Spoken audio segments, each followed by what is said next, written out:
돌고 돌아 김문수입니다. 네. 첫 번째 기사 볼까요? 곡절 끝에 2번 김문수, 1번 이재명과 대진 확정됐다라는 거죠. 네. 이런 걸 두고 사실 우여곡절이다라는 표현을 쓰지 않나 싶습니다. 주말 동안 정말 많은 일들이 있었죠. 어떤 곡절이 있었는지 직접 영상으로 확인해 보시죠. 당 지도부는 현재까지도 저 김문수를 끌어내리고 무소속 후보를 우리 당의 대통령 후보로 만들기 위해 온갖 불법 부당한 수단을 동원하고 있습니다.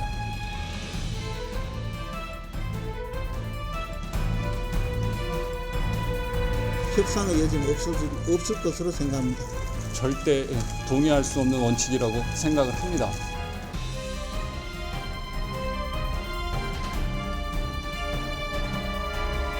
김문수 후보의 후보 자격을 취소하고 새로운 후보자가 등록하는 후보 절차, 그 절차까지 오늘 밤에 다 해야 될 것 같습니다.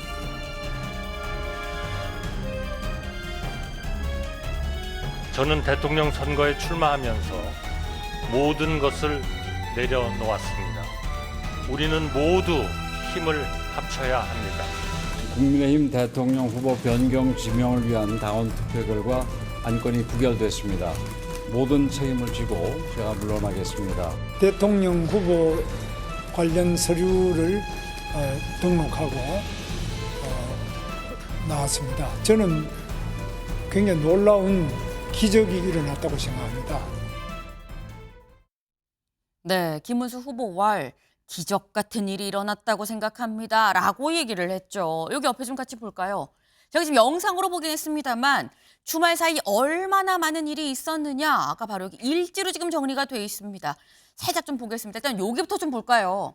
지난 3일 일단 국민의힘 대선 후보로 김문수 후보가 선출이 됐죠. 그리고 난 다음에 계속해서 들려온 게 한덕수 후보와 단일화 언제 할 거냐 얘기가 있었고 7일과 8일 상간에 두 후보 사이에 단일화 협상이 있었지만 최종 결렬이 됐습니다. 그리고 9일 오전, 지난 금요일 오전 11시에 김문수 후보가 의원총회에 온다 해서 기억하시나요? 저희가 방송에서 의원총회에 온다고 한 손에 선물이 있을 것이냐, 폭탄이 있을 것이냐 말씀을 드렸었는데 와서 한 얘기 당 지도부가 날 끌어내리려고 한다라고 얘기를 했었다라는 거죠. 그리고 난 다음에 이후에 오후 6시에 김 후보 측에서 가처분 신청을 냅니다. 그리고 밤 10시에 의원총회가 열리고 여기에서 대선 후보 재선출 결정 권한을 비대위에 위임한다라는 의결이 있었고요. 그리고 바로 지나서 2시간 뒤에 10일 0시 자정이죠. 이 늦은 시각 비대위가 열리고 김문수 후보 자격 박탈 및 대선 후보 재선출이 의결이 됩니다. 이후 후보자 등록 신청을 공고를 해서 새벽 3시에서 4시 사이 1시간 동안 후보 등록을 받습니다라고 열어놨어요. 그리고 이 사이에 새벽 3시 20분에 한덕수 후보가 입당 및 단독 후보로 등록을 한 뒤에 이 실제로 새벽 4시 40분에 비대위가 다시 열고 한덕수 대선 후보 등록을 의결을 했는데 관련해서 이 전당원 찬반 투표를 했었죠. ARS 투표를 시작을 해서 오전 10시부터 밤 9시까지 합니다.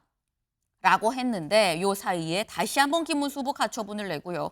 이 사이에 단일화 이 협상도 있었지만 결렬이 되고 그리고 오후 9시에 투표를 했는데 김문수 후보가 말한 놀라운 기적이 일어났다. 후보 교체 관련해서 반대 의견이 우세하게 나왔다라는 거죠. 결국 후보 재선출이 부결되고 보신 것처럼 마지막 11일 후보 등록 마지막 날인 11일 오전 9시 30분에 김문수 후보가 대선 후보로 최종 등록을 했다라는 겁니다. 아유, 김은미 순 넘어가겠네 싶죠. 이렇게 많은 일이 주말 동안에 벌어졌다라는 겁니다. 이창근 위원님. 역대 이런 적이 있었습니까? 없었죠. 단 한 번도 없었고 국민의힘 정당 역사상 사실 정말 굉장히 자중지단에 빠진 정당 민주주의가 훼손되는 그러한 초유의 일이었죠. 말씀하신 대로 비상대책위가 김문수 후보의 자격을 박탈하고 등록 공고하고 그다음에 당원 투표가 부결되는 순간까지 딱 23시간 걸렸습니다. 23시간의 난이라고 할 수 있을 정도로 정말 긴박하게 돌아갔는데 어떤 힘의 무리에 의해서 아니면 어떤 힘의 동력에 의해서 이러한 자행된 일이 발생했는지 알 수는 없습니다만 사실 일어나서는 안 될 일이 일어났습니다. 그리고 지금은 이미 과거가 됐지만 사실 지금은 대선 기간입니다. 그래서 이 문제에 대해서는 대선 기간 중에는 다시 수면 위로 올리는 것이 바람직하지 않지 않습니까? 그리고 당연히 대선에 몰입해야 되고 아마 대선이 끝난 다음에 대선 결과가 어떻게 되든 간에 이 부분은 정당 민주주의를 바로 세운다는 그런 관점에서도 다시 한번 재조명은 분명히 필요하다. 저는 그렇게 말씀드리겠습니다. 네. 이런 일이 없었고 좀 자중질환이다라는 표현을 지금 쓰셨어요. 하지만 이미 선거운동이 시작이 됐고 대선 국면이 들어갔기 때문에 일단 지금 이 얘기를 꺼내기보다는 끝나고 난 다음에 다시 뭐 백서를 쓰든 뭐하든지 간에 해서 반성의 시간은 좀 분명히 필요하다라는 말씀을 하셨는데 오늘 일면에 저희가 아까 일면 소개에 다루지 않은 기사들이 있습니다. 조선일보 일면 같이 볼까요? 조선일보입니다. 조선일보의 오늘 일면이에요. 초유의 후보 교체 파동, 나라까지 간 국민의힘이 조선일보의 일면이었었고요. 다음 기사 보겠습니다. 동아일보는 일면을 어떻게 뽑았느냐. 초유의 대선 후보 강제 교체 당원들이 막았다라는 겁니다. 네. 말씀처럼 대략 한 23시간, 17분, 뭐 20분 조금씩 다르긴 합니다만 23시간 대략 한 20분 정도 되는 요 안에 후보가 취소됐다가 공고해서 신청하고 다시 원복되고 이런 상황들이 쭉 펼쳐졌다라는 거죠. 그런데 어쨌거나 원복될 수 있었던 건 당원들의 힘이었다. 당원들이 막았다라는 겁니다. 김진욱 대변인님. 사실 요 직전에 국민의힘에서 단일화 여부에 대해서 전당원 투표를 했을 때 단일화에 당원의 80% 이상이 찬성을 하는 게 나왔기 때문에 찬반 투표하면 당연히 찬성이 많은 거 아니야라는 전망이 상당히 우세했었는데 혹시 예상하셨습니까? 반대가 더 많을 거라는 거? 뭐 예상하기 쉽지는 않았던 것 같습니다. 네. 좀 전에도 저희 제목에서 나왔습니다만 제가 볼 때 12.3 비상계엄은 국민이 진압을 했다면 50 후보 강탈 쿠데타는 당원이 진압했다 이렇게 표현을 하는 것이 맞을 것 같고요. 그 직전 날 있었던 이 전당원을 대상으로 한 여론조사에서 여론조사에 참여했던 당원들의 82%가 단일화에 찬성한다. 그리고 거기에 86%가 즉시 단일화해야 된다라는 부분이었기 때문에 아마도 그 여론조사의 결과를 믿고 당 지도부가 이렇게 무리수를 두고 이 후보를 교체하기 위한 작업을 펼쳤던 것이 아닌가라고 보는데 이 과정이 너무나 폭력적이었다. 그래서 반민주적이고 이런 폭거에 대해서는 용인할 수 없다라는 것이 당내에 많은 사람들의 목소리로 나왔어요. 한동훈 전 후보, 안철수 전 후보 등등해서 많은 사람들이 어떻게 이렇게 반민주적인 폭거가 국민의힘에서 있을 수 있냐라고 하니까 그런 것들이 당원들에게도 그 이신전심으로 전달된 게 아닌가 싶습니다. 네. 지금 반민주적 폭거 아니었느냐라는 굉장히 다소 센 표현을 좀 같이 쓰셨어요. 하지만 대부분의 이 사람들이 이런 결과가 반대가 더 많을 거라는 예상을 하지는 못하지 않았었냐라고 말씀을 하셨는데 사실 지금의 이 얘기가 뭐 너무 반민주적이었다라는 표현을 쓰시는 이유 아마 요것 때문이 아닌가 싶습니다. 다음 기사 좀 볼까요? 네. 요거 말고 동아일보 3면 같이 볼게요. 네. 동아일보 3면. 새벽 3시에 1시간 후보 접수 기습 공고 한 32개 서류 내고 입당 단독 후보 등록. 네.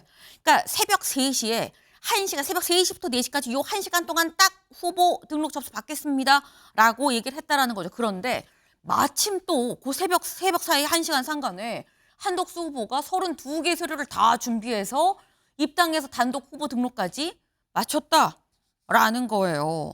사실 뭐 취소가 돼도 그럼 김문수 후보도 다시 또 후보 등록하면 되는 거 아니었어? 생각할 수 있는데 김문수 후보가 가처분 신문 가서 이런 얘기를 했다고 하죠. 같이 볼까요?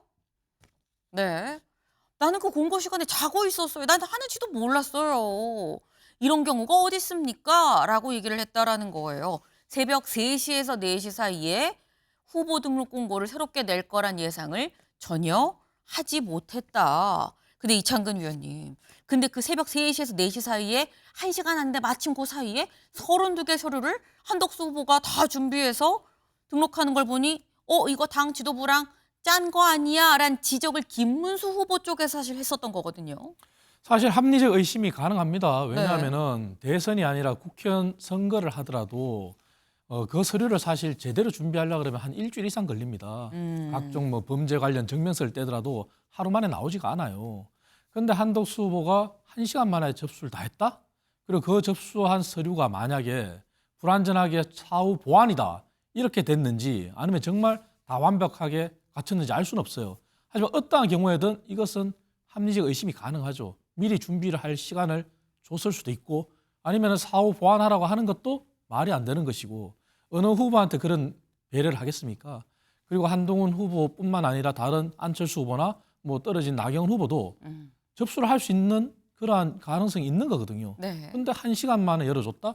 그 시간에 사실 누가 잠을 깨서 그 당에 돌아가는 상황을 지켜봤겠습니까? 그렇기 때문에 그 합리적 의심은 충분하다. 그리고 이러한 부분도 아까 서울에 말씀드린 것처럼 추후에 정말 한번 짚어봐야 됩니다. 왜냐하면 이게 이번에 제대로 짚어지지 않는다면 다음에 또 이러한 일이 지방선거를 앞두고 국회의원 선거를 앞두고 또 발생하지 말라는 법이 없어요. 네. 또 한쪽에서는 후보들이 문제 제기를 할 수도 있어요. 예전에 그러지 않았느냐고. 그래서 이러한 것을 차제 막기 위해서라도 정말 짚어보고 점검을 해야 된다. 지금 거듭 말씀하시는 게 문제가 있었다. 하지만 지금은 일단 선거가 시작이 됐고 후보가 결정이 됐기 때문에 지금은 일단 잠시 좀 내려놓고 다만 선거가 끝난 다음엔 확실하게 좀 짚을 건 좀 짚을 필요가 있다라는 말씀을 지금 하셨습니다. 아까 저희 살짝 맛본 그 만평 좀 같이 볼까요? 요거죠. 네, 큰 구덩이가 있는데 뭔가 이렇게 줄줄 피를 철철 흘리면서 김문수 거북이가 걸어가고 있다라는 거예요. 지금 화살을 한 너댓 개는 지금 맞았다라는 건데 김진욱 대변인님, 요 만평 설명 좀 해주시죠. 어떻게 보십니까? 일단 김문수 후보가 큰 싱크홀에 빠질 뻔했다가 사실은 빠졌죠. 거기를 가까스로 올라왔습니다. 그런데 김문수 후보의 발걸음은 굉장히 무겁고 느리기만 하죠. 지금 이 김문수 후보 앞엔 두 가지를 좀 해야 되는데 네. 하나는 내부를 통합해야 되는 상황이 하나 있고 또 하나는 이제 그 외연을 확장해야 되는데 외연 확장까지는 못 가더라도 내부 통합이 될까? 지금 김문수 후보의 등에는 수개의 화살이 꽂혀 있어요. 그리고 거의 발걸음 걸음걸음에 혈흔이 낭자되어 있는 거 아닙니까? 그만큼 이미 김문수 후보가 단일화 과정이라고 얘기하지만 사실상의 후보 강탈 과정에서 상당히 많은 피해를 입었다. 피를 볼 수밖에 없는 상황이었기 때문에 네. 김문수 후보의 발걸음이 더딜 수밖에 없는 것이고요. 오늘 이제 공식 선거운동이 시작됩니다만 아직까지 김문수 후보의 플랜카드나 네. 또는 유세차가 준비가 되지 못한 이 광경 이거 하나만 봐도 지금 김문수 후보의 발걸음이 얼마나 더딘가를 알 수 있는 광경이다. 저는 그렇게 보고 있습니다. 네. 그러니까 지금 말씀은 사실 엄밀히 얘기하면 요 그림 앞에 김문수 거북이 앞에 지금 두 개의 길이 나 있는 거다. 하나는 외연 확정이고 하나는 내부 통합인데 어느 것 하나 쉽지가 않다. 왜? 지금 이미 상당히 많이 다쳤다라는 거죠. 구덩이에서 나오기까지 상당히 많은 상흔을 입었기 때문에 이 앞에 있는 다른 길들을 좀 선택해서 갈 수 있겠느냐라는 거예요. 이창근 위원님. 피 흘리는 거북이. 토끼 이재명 이길 수 있는 거냐라는 얘기 나올 수 있어요. 기울어진 운동장은 인정해야 됩니다. 하지만 그럼에도 불구하고 거북이처럼 가기는 가야 돼요. 네. 22일간의 네. 시간이 있지 않습니까? 물론 오늘 0시부터 시작됐기 때문에 이제 반나절 가까이 지나가고 있지만 그래도 가야 됩니다. 다만 저는 김문수 후보한테 제가 만약에 참모를 하면은 이런 참모로서의 전략을 제안하겠어요. 뭐냐? 더 이상 빅텐트 이재명 반 이재명 빅텐트 얘기하면 안 됩니다. 이재명은 이미 앞서 나가 있는 사람이고 자기는 상처를 입었고 네. 당내 통합도 중요하지만 김문수 후보가 해야 될 것은 오로지 국민만 바라보고 가야 됩니다. 그 얘기는 국민 대통합을 내세운 국민 빅텐트, 중도 빅텐트를 해야 됩니다. 그 출발점은 김문수 후보가 경선 때 이런 약속을 했어요. 계엄과 탄핵에 대해서 네. 한동훈 후보가 물었을 때 내가 후보가 되면은 심사숙고해서 고민해서 답하겠다고 얘기한 적이 있습니다. 아마 그 부분을 국민들과 중도 국민들은 인지하고 있을 거예요. 그렇다면은 지금도 늦지 않았습니다. 우리 당이 왜 국민들부터 지지를 못 받는지 그것은 일반 국민 정서와 동떨어졌기 때문이거든요. 본인도 생각을 바꿔서 정말 계엄이 잘 됐다고 찬성한 사람은 없었어요. 다만 네. 탄핵과 관련해서는 생각이 다양했지만 그 부분에 대해서 과거로 묻고 본인이 사과하고 털고 가야 됩니다. 그것이 국민 빅텐트의 출발점이고요. 그리고 본인은 지금도 굉장히 늦었는데 너무 안일한 선거운동을 하고 있다고 저는 생각합니다. 그래서 5시가 아니라 0시부터 했었어야죠. 그런 각오로 국민 속으로 들어가야죠. 그래서 지금은 이렇게 길거리에 협의할 시간이 없어요. 촘촘하게 국민들을 만나고 본인의 전략을 내세우고 비전을 발표하고 그래서 미래로 나아가기를 저는 정말 고언드립니다. 네. 이창근 위원님께서 선거를 많이 치러보셨죠. 그리고 많은 선거에서 전략을 짜는 이 전략통으로 참모로 계셨었기 때문에 지금 이렇게 말씀을 하셨어요. 참 이게 전략적인 측면에서 내가 참모라면 난 이렇게 말씀을 드리겠습니다. 반명 빅텐트가 아니라 제 국민 빅텐트를 쳐야 합니다. 지금 1분 1초가 모자르니 정말 진심으로 적극적으로 현장 속으로 들어가야 됩니다라는 말씀을 지금 하셨어요. 네. 지금 사실 말씀처럼 기울어진 운동장이라는 건 좀 우리가 인정을 해야 됩니다라고 또 말씀을 하셨는데 사실 이게 좀 후보 교체가 무리했다라는 지적과 함께 지금 나오고 있는 부분이 분명히 있습니다. 다음 기사 볼까요? 아까 말씀에 지금 앞에 외연 확장도 해야 되고 내부 통합도 해야 된다라고 말씀을 하셨는데 바로 이 부분인 거죠.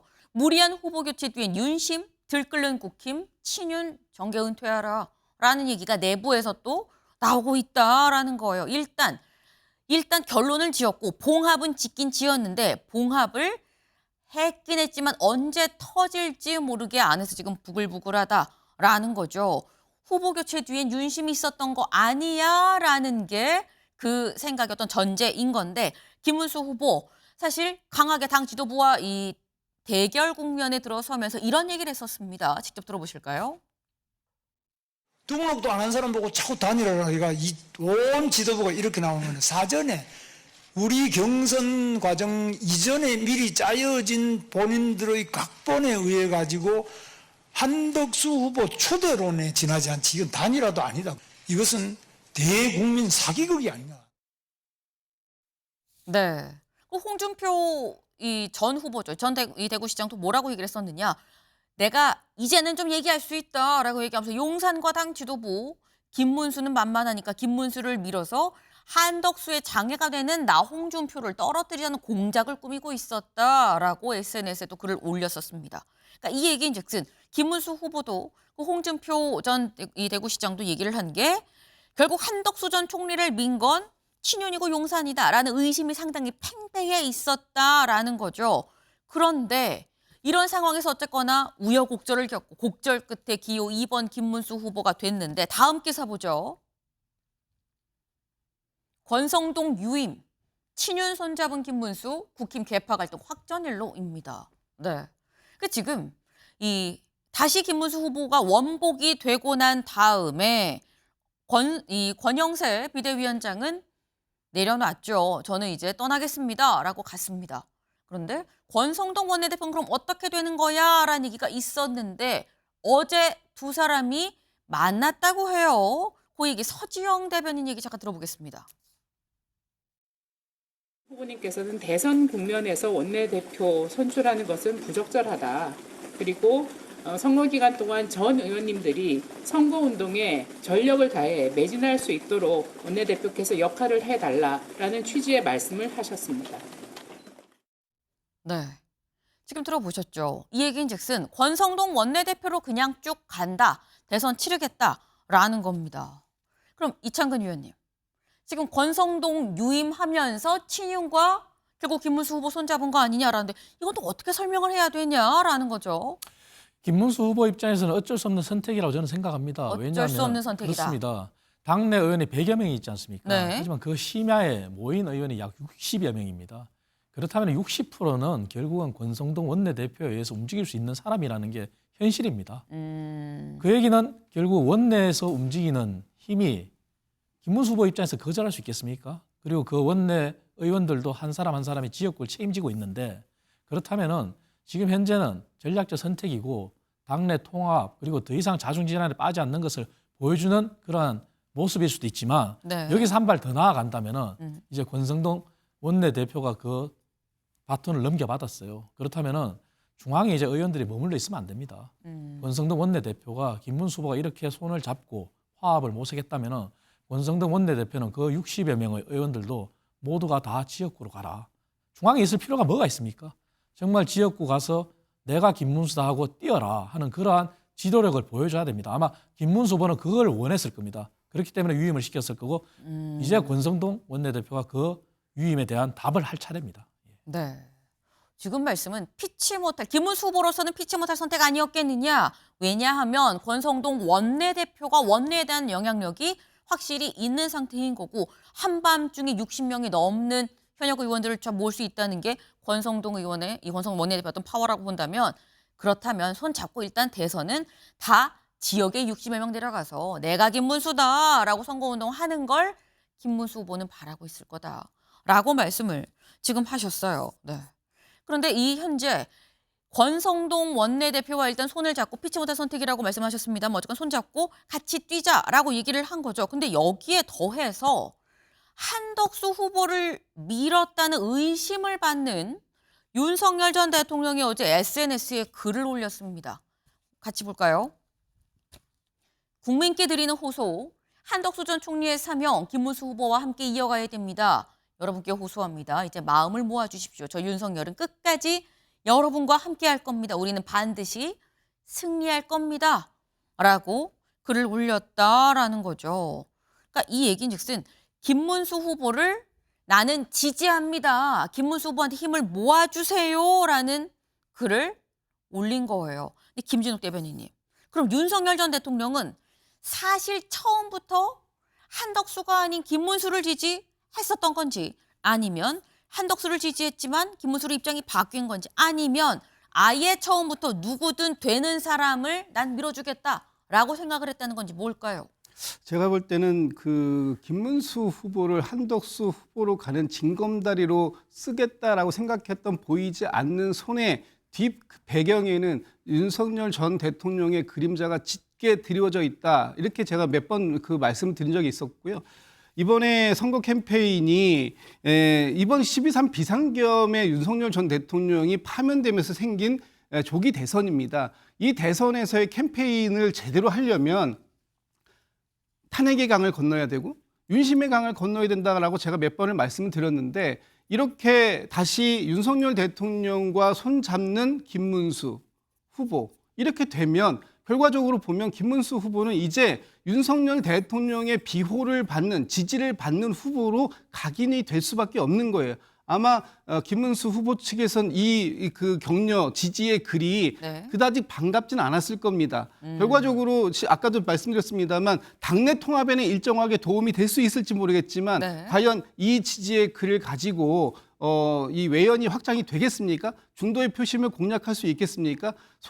지금 김문수 후보가 당내에서 일부 의원들이 얘기하는 것처럼 12.3 비상계엄 내란 사태에 대해서 진솔한 반성과 사과하자. 그리고 윤석열 대통령을 출당 제명시키는 등의 선을 확실히 긋고 가는 모습을 보이자라는 부분 그 어느 것도 할 수 없는 지경에 이르게 되는 거 아니겠습니까? 그렇다면 선거 캠페인은 더욱더 어려운 국면으로 갈 것이다. 저는 그렇게 예측합니다. 지금 김진욱 대변인께서 하신 말씀이 이창근 위원님, 지금 과연 김문수 후보가 윤석열 전 대통령의 이런 지지글이 반갑겠느냐라고 말씀을 하셨어요. 어떻게 보십니까? 제가 김문수 후보라면 절대 반갑지 않을 겁니다. 아마 김문수 후보도 저는 그렇게 생각할 거라고 판단됩니다. 왜냐하면은 지금은 김문수 후보가 스포트라이트를 받아야 될 시기입니다. 대선 후보가 어쨌든 우여곡절 끝에 됐거든요. 그리고 윤석열 전 대통령은 과거로부터 거슬러 올라간다면은 박근혜 전 대통령으로부터 또 자유로울 수 없는 사람입니다. 그럼 윤석열 전 대통령은 박근혜 전 대통령의 모습을 보고 배워야 됩니다. 박근혜 전 대통령이 어떻게 했습니까? 당을 위해서 본인이 결국 억울하지만 침묵했습니다. 그리고 본인의 사법 판단에 충실했습니다. 그리고 법원의 판단에도 억울했지만 침묵했습니다. 그리고 더 과거로 거슬러 올라갔을 때 이명박 전 대통령과 치열한 경선 끝에 이명박 전 대통령이 당선이 되고 5년간 재임할 때 박근혜 전 대통령이 비대위원장으로 나서기 전에 어떤 말씀 하셨냐면은 현직 대통령이 이명박 대통령이다. 내가 공개적으로 나서면은 스포트라이트가 이명박 대통령한테 가야 될 게 나한테 온다. 그래서 철저하게 일정도 비공개를 한 적이 많습니다. 그러한 부분을 윤석열 전 대통령 배워야 됩니다. 그리고 본인이 저런 글을 올리는 순간 민주당이 바라는 그런 선거 프레임에 빠지게 됩니다. 민주당은 이재명 대 김문수가 아니라 이재명 대 윤석열의 2라운드를 치르고 싶지 않습니까? 그래서 이러한 프레임을 끊기 위해서라도 김문수 후보는 그것을 보여줘야 됩니다. 그것이 아까 말씀드린 사과, 그 사과는 김문수 후보에서 시작해서 우리 당 전체가 릴레이가 돼야 됩니다. 네. 그러니까 지금 말씀 중에 침묵이라는 단어가 굉장히 많이 등장을 했어요. 앞서 탄핵이 됐었던 박근혜 전 대통령의 사례를 좀 비춰봐야 되는 거 아니겠느냐라는 말씀을 지금 하셨는데 어쨌거나 주말 사이에 정말 산이 무너지고 바다가 열리고 다시 산이 솟고 정말 이런 표현이 맞는지 모르겠지만 상전벽해 같은 막 그런 일들이 펼쳐졌었다라는 거죠. 다만 이젠 정리가 됐습니다. 그럼 이제 앞으로는 어떻게 되는 거냐 그 얘기를 다음 키워드로 좀 얘기해 볼까요?